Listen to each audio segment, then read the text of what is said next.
Twice a week, you must take your shoes off. Go to a clean grass pitch and sprint barefoot. Your body will instinctively return to the forefoot strike. Your toes will splay and grip the ground. This is the natural design of the human. This is the design of a hunter. When you combine these three pillars, you build a body that is no longer compatible with the system. You will react faster, accelerate faster, and stop faster than anyone else on the pitch. Everyone wants the speed, but nobody wants the discipline it takes to sustain it. You can have the best mechanics in the world, but if your nervous system is fried, you're just a fast car with a broken engine. Speed is expensive. It costs your body massive amounts of central nervous system energy. This is where 99% of players fail. They train hard, but they don't train smart. They mistake exhaustion for progress. If you want to be illegal, your discipline must be surgical.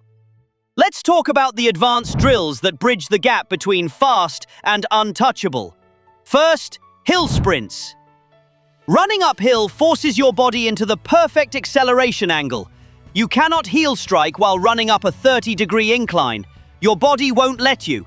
It's the ultimate teacher of the forefoot strike. 10 reps, 20 meters, max intensity. It builds the explosive power in your glutes that flat ground simply cannot replicate. Second, overspeed training. Have you ever used a resistance band not to hold you back, but to pull you forward? This is assisted sprinting. By being pulled at a pace slightly faster than your maximum, you force your brain to desensitize its speed governor. You are teaching your legs to turn over at a rate that feels terrifying. You are literally rewriting your neural limits. But the true discipline lies in the recovery. Elite speed is built in your sleep, not just on the pitch. If you aren't optimizing your magnesium intake, your cold water therapy, and your fascial release, you are leaving 10% of your potential on the table. Do you know why the best in the world look like they aren't even trying? Because they have mastered the art of relaxation while sprinting. Look at a 100-meter final. The winner's face is usually loose. Their jaw is relaxed. If you clench your teeth, you tighten your neck. If you tighten your neck, you tighten your hips. Tension is the enemy of speed. You must be liquid gold, fluid, relaxed, yet violently fast. This paradox is the highest form of discipline. It's the ability to exert 100% force with 0% wasted tension. This is the difference between a player who runs fast once and a legend who dominates for 90 minutes. It's the invisible work, the foam rolling at 11 p.m., the isometric holds when your legs are shaking, the choice to stay barefoot when it's cold. Are you willing to do what is uncomfortable to achieve what is impossible? Discipline isn't a punishment, it's the price of admission to the elite. You have the knowledge now, you have the mechanics, you have the training. But there is one last hurdle, the most important of all, your mind. Speed is a decision. Most players are afraid to go truly all out. They fear injury, they fear making mistakes. But the elite have no break in their heads. When you start running, there can be no hesitation. Your brain must learn that this new extreme speed is your new normal. It is a state of flow, a state where the world around you slows down as you accelerate. Today, you learned the truth about Usain Bolt. You learned why your shoes are holding you back. You received the protocol to turn your tendons into steel springs. Now, listen closely. You have just witnessed history. But the story is never over, because the story continues with you. Every time you step onto the pitch, you have a choice. Are you a victim of gravity, or are you its master? Every opinion, every debate, every memory keeps football alive. So tell us now, which part of this guide shocked you the most? Did you know how damaging your shoes could be? And which player should we anatomically deconstruct next? Write your answer in the comments below. Discuss, debate, prove your point like the legends on the field. Only those who exchange ideas grow. And if you want to be part of the next story, if you want to raise your performance to a level others think is impossible, then subscribe to KICKSPLOSION_TV.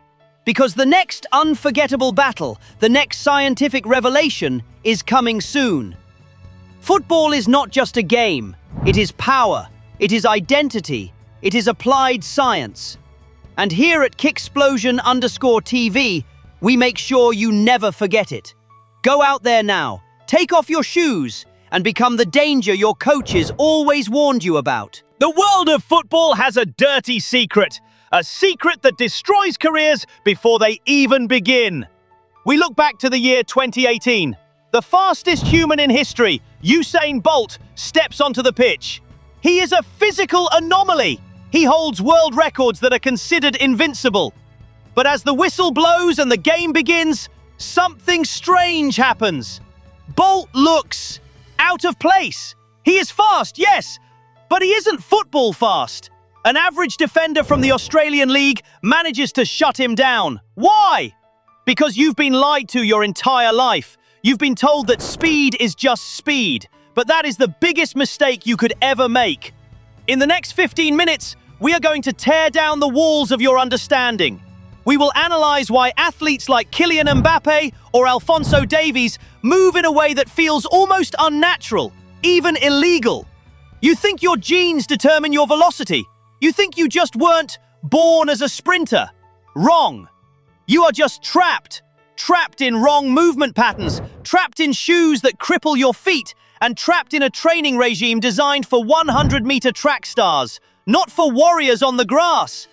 Today, we will talk about things your coach will never tell you.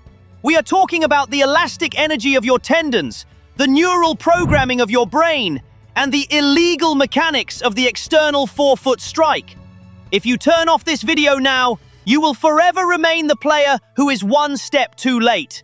But if you stay, I promise you, your opponents will wonder what you took during the off-season. Stay tuned. The reconstruction of your body begins now. To understand speed, we must let go of the idea that muscles are everything. If you look at the legs of a world-class sprinter, you notice thin ankles and long tendons. Why?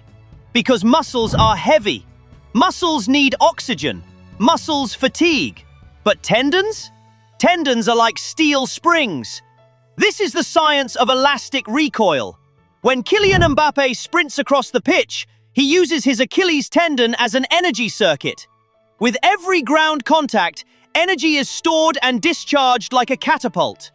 But here lies the problem. Most players run heavy. They land on their heel or mid-foot. This is like driving a car and pressing the gas and the brake at the same time. Every heel contact sends a shockwave through your shin, directly into your knee. It kills your momentum. The elite use the external forefoot strike. Look at the slow-motion replays. The first point of contact is the outside of the forefoot. This allows the foot to tension itself like a bow. It's the difference between a bouncy ball hitting the ground and a wet bag of flour staying flat. But it's not just about the feet. We have to talk about the hips. Hip dominance is what separates an Mbappé from an amateur. His hips don't just rotate, they explode. Most players only use their quads. That's a rookie mistake. True power comes from the posterior chain, the lower back, the glutes, and the hamstrings. This is your engine room. If you learn to lean your upper body slightly forward, you use gravity. You are in a controlled fall. Your body only has to move your legs fast enough to catch that fall. That's not effort, that's physics. And here is the part that feels illegal. When you perfect this mechanics, you consume 30% less energy at the same speed. You won't just get faster, you stay faster while everyone else collapses in the 71st minute. Now we get practical. You want results? Then forget everything you've heard about bodybuilding leg days. Heavy squats might make you strong, but they often make you slow and stiff. We need reactive strength. We need tendons that are as stiff as piano wires. And you achieve that through isometrics and plyometrics. Isometric training is the holy grail of the pros. It means maximum tension without movement.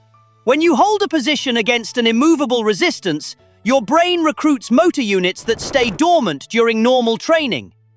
I present to you the Kicksplosion Speed Protocol. It consists of 3 pillars. Pillar 1, tendon hardening. Exercises like the single leg isometric hold. You stand on one leg, knee slightly bent, and hold the tension for 60 seconds.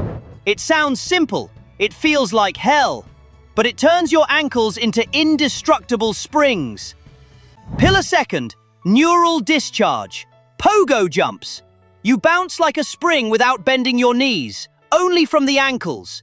Minimal ground contact time. Imagine the grass is glowing coal.